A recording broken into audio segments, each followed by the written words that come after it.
यार दोस्तों, आपके मेरे चैनल में बहुत बहुत स्वागत है। आज मैं आपको ज्येष्ठ मास की कथा सुनाने वाली हूँ, जो आपको पुण्य फलदायी बनाती है, जिसके सुनने मात्र से ही आपके पुण्यों में वृद्धि होती है, रोग और शोक दूर होता है। तो आइए चलते हैं भगवान विष्णु की ज्येष्ठ मास की कथा। तो दोस्तों, उससे पहले अगर आपको ये कथा पसंद आती है तो आप भगवान विष्णु का स्मरण करते हुए कमेंट बॉक्स में ओम नमो भगवते वासुदेवाय जरूर लिखें। और दोस्तों, साथ ही आप मेरे चैनल को ऐसी ही ज्ञानवर्धक कथाओं के लिए और गीता पाठ के लिए ज़रूर सब्सक्राइब कर लें। इसके अलावा दोस्तों, बेल आइकन प्रेस कर नोटिफिकेशन ऑल कर लें, ताकि मेरी आने वाली वीडियोस की अपडेट आप पर सबसे पहले पहुंचे। तो दोस्तों, आइए अब सुनते हैं ज्येष्ठ मास की कथा।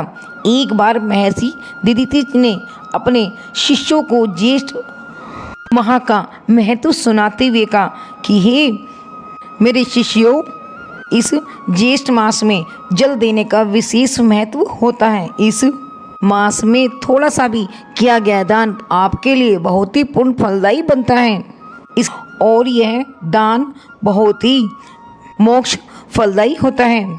ज्येष्ठ मास में भगवान का सच्चे हृदय से जो भी दान पुण्य और पूजा पाठ करता है, उसे मोक्ष की प्राप्ति होती है।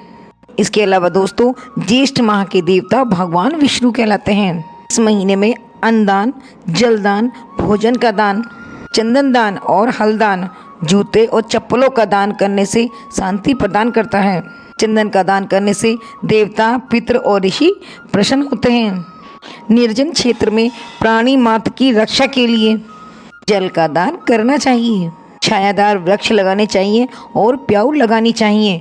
और फिर ऋषि, हे शिष्यों, जो व्यक्ति सक्षम होते हुए भी सुलभ दान नहीं करते ज्येष्ठ मास में, उन्हें मृत्यु के पश्चात नरक की यातना पपही की योनि में पड़ता है।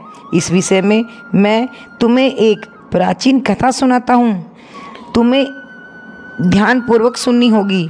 तो त्रेता युग के अंत में महिष्मती पूर्वी में वेदांतों को जानने वाले नामक एक ब्राह्मण अपनी पत्नी और पुत्र के साथ रहते थे।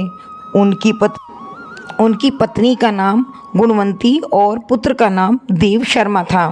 और फिर एक दिन वह ब्राह्मण समाधि लगाने के लिए वन में गए और फिर कुछ समय भगवान विष्णु का ध्यान कर वह ब्राह्मण वहाँ पर स्थित सुंदर सरोवर जल का आचमन करने लगे और फिर एक वृक्ष की छांव में जाकर सो गए।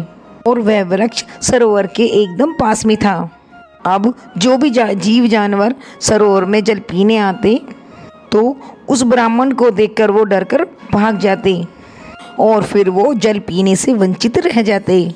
और कुछ नन्हे जीव तो प्यास के कारण मृत्यु को भी प्राप्त हो गए।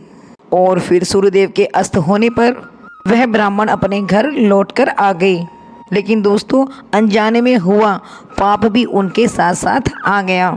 और फिर कुछ समय बाद वो ब्राह्मण बीमार पड़ गया और उनकी मृत्यु हो गई। और फिर उनकी पतिव्रता स्त्री भी अपने पुत्र और घर का त्याग कर ब्राह्मण के साथ सती हो गई।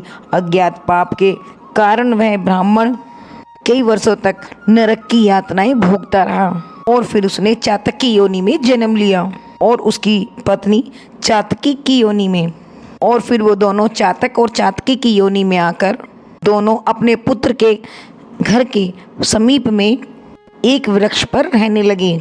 और फिर चातक अपने पूर्व जन्म के कर्मों को याद कर जोर जोर से रोने लगता था।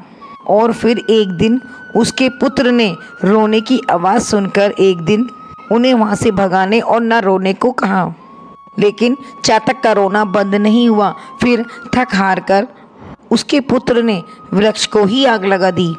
और फिर जिस कारण से चातक और चातकी के पंख जल गए और फिर वो घायल अवस्था में नीचे पृथ्वी पर आकर गिर पड़े। और फिर वो दोनों आपस में अपने कष्टों की बातें करने लगे। और फिर उनकी बातों को सुनकर उनके पुत्र को बड़ा ही आश्चर्य हुआ।